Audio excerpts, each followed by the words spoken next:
God is Dead was a title of Times magazine in 1883.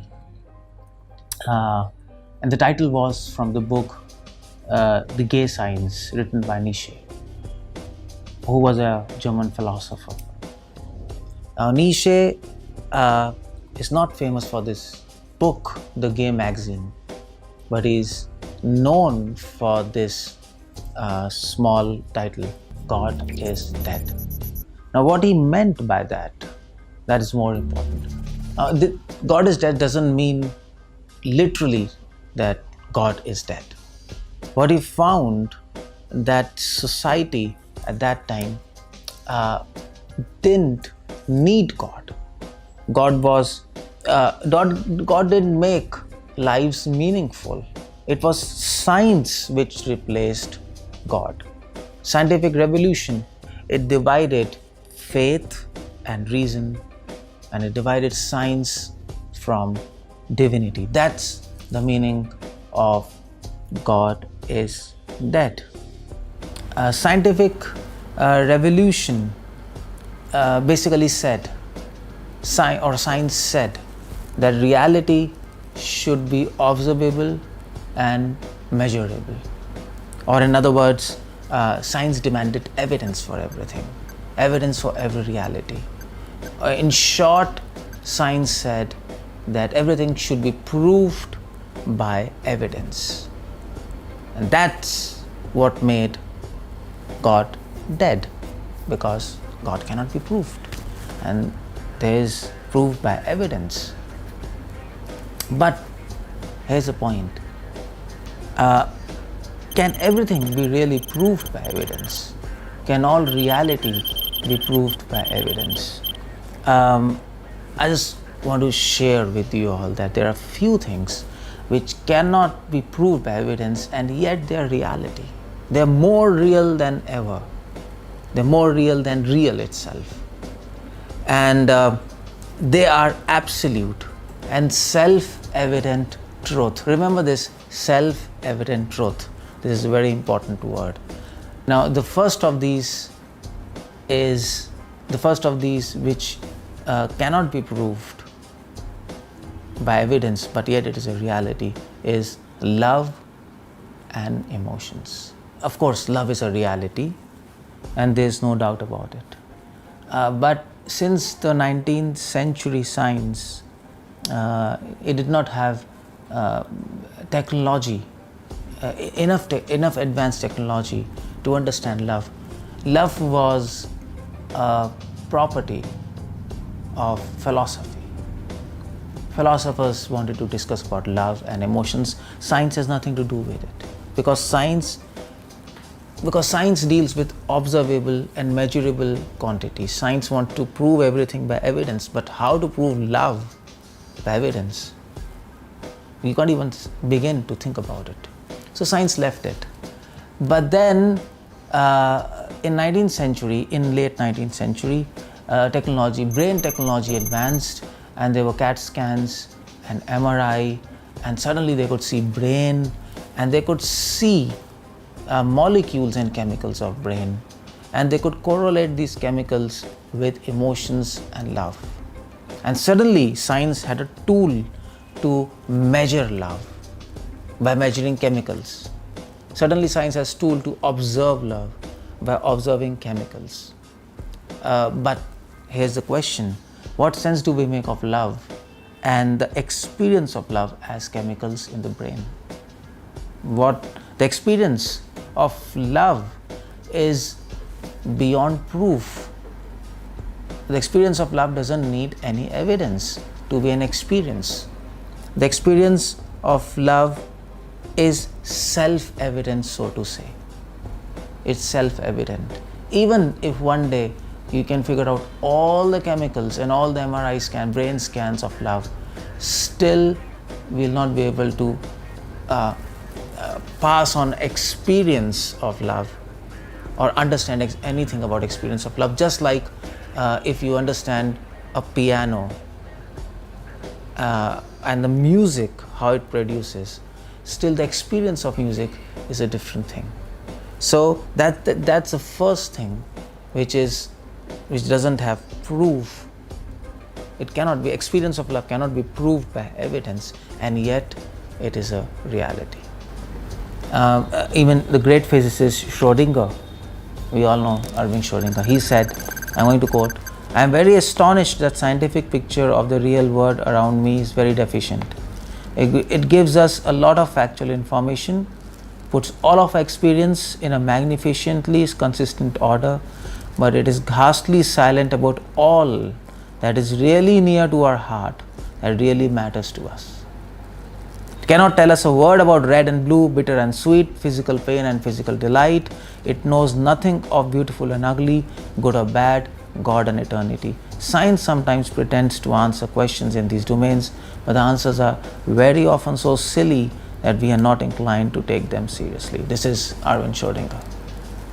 Even Friedrich Hayek, a Nobel laureate in sociobiology, he said methods of physical science are completely inappropriate to study the human actions and society. Many have tried but failed to understand social constructs, social workings in terms of scientific method of proof by evidence. Now, love is also a social phenomenon, in the sense at least two people or more than two people are required.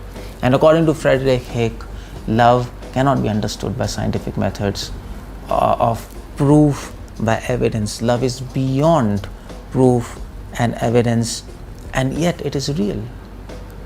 And it is self-evident truth and absolute. The second thing which cannot be proved by evidence, but yet it is real, more real than real, is our own consciousness, our own existence. And as with emotions and love, it was consciousness which was a very elusive subject in the first part of 19th century. But in the later part of 19th century, as brain technology advanced and there were scans and so on, consciousness became a subject of study by science, because now science could measure consciousness through scans, imaging of brains and chemicals, as with love. So what did they find? They looked inside the brain for consciousness, for an objective evidence and proof. But what did they find?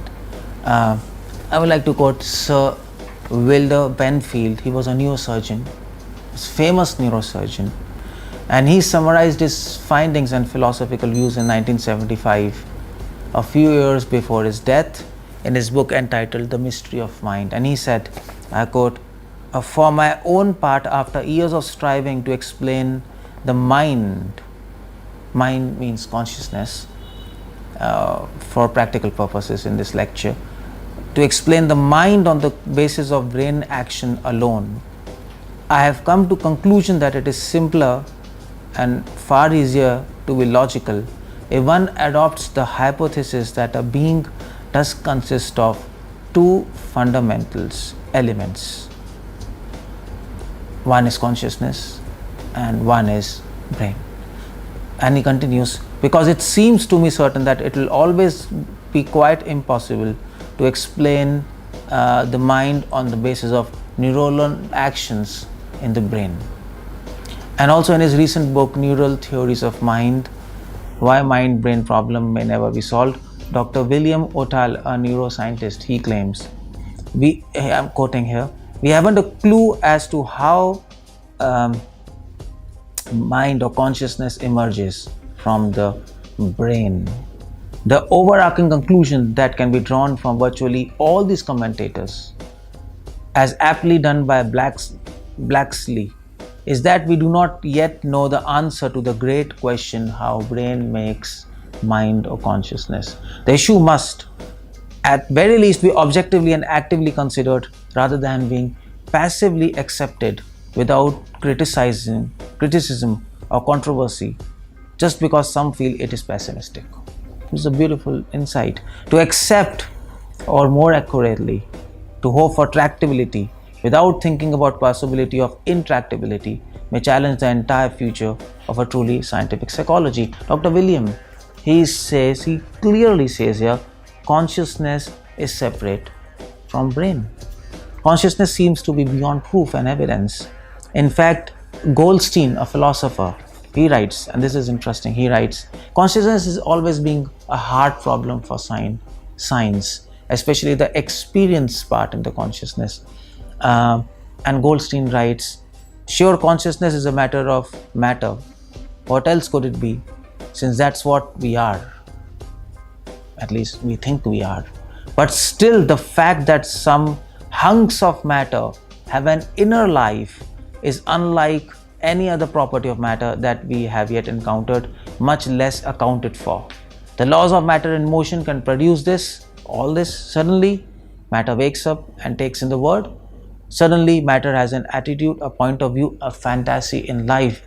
Goldstein clearly makes the point, how can matter produce consciousness? Because consciousness means experience of self. There's an experiential part. How can matter experience? How can neurons in the brain, which are made of chemicals and electrical circuits, how can they experience something? And that's basically the point of Thomas Nagel and David Chalmers and all those scientists. The point is, consciousness is beyond proof. The experience of consciousness is beyond proof. It doesn't need evidence. And yet, it is reality to all of us. We are all conscious. We cannot deny it. It is a self-evident truth. The fourth thing which cannot be proved by evidence, and yet it is reality, is very surprising, and that is mathematics. Now, the language of science is maths. In fact, it is said God is a mathematician. At least scientists like to say that. And maths, how does science prove anything? It's by using maths. Without maths, science cannot work. But the question is, can maths prove itself? Now that's a big question. Now, because math is based on certain things in maths cannot be proved by evidence. Cannot be proved. Like, for example, there is the concept of axioms. Math is based on axioms. Certain things in math, you have to accept it as it is. Like 1, 2, 3, 4. This counting is counting. You have to accept it. 1, 2, 3, 4. It's there. You don't need to prove to say 1 is 1, 2 is 2, 3 is 3. Or, for example, mathematician Alan Combs, he writes, I quote here, take prime numbers, for example, which are, as far as I am concerned, constitute more stable reality than the material reality that surrounds us. The work of mathematicians can be likened to an explorer who sets out to discover the world. According to him, maths is not subjective ideas in our head. Maths is a reality outside in this universe, and the job of mathematician is to access that. And there are mathematical principles. At least Plato in Greek, he also said that there are mathematical principles which are there.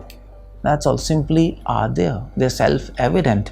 For example, Roger Penrose, he said, like Everest, Mount Everest, the Mandelbrot set is just there. Mandelbrot set is a mathematical principle, and he says it is just there.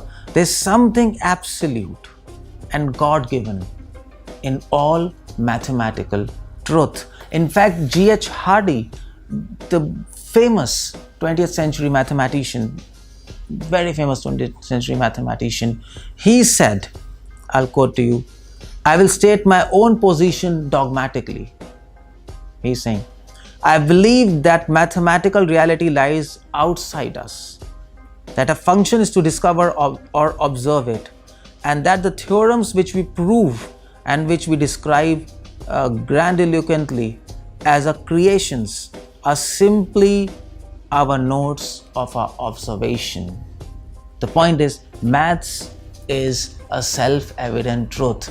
It doesn't have a proof, doesn't need evidence. It is there. In fact, Gödel, the whole work of Gödel, Kurt Gödel, he said, and it is mathematically proved that you cannot prove maths.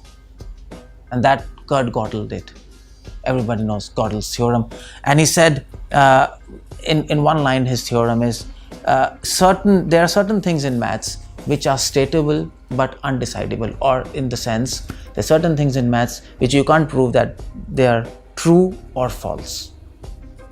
Mathematical axioms, you cannot say they are true or false. You have to accept it as it is. So maths is a self-evident truth. It's absolute. It doesn't require proof by evidence. Through maths we can prove science, but we cannot prove maths through maths, and that's not possible. Just like we cannot see our eyes through our own eyes, and that's what was basically the work of Kurt Gödel. So, like all other things, like consciousness, like love, even maths is beyond proof, beyond evidence. It is a self-evident truth. So what all of this shows us? Science must accept that everything cannot be proved by evidence. Certain things must be accepted as they are, not on the basis of evidence, but their existence is because they simply exist.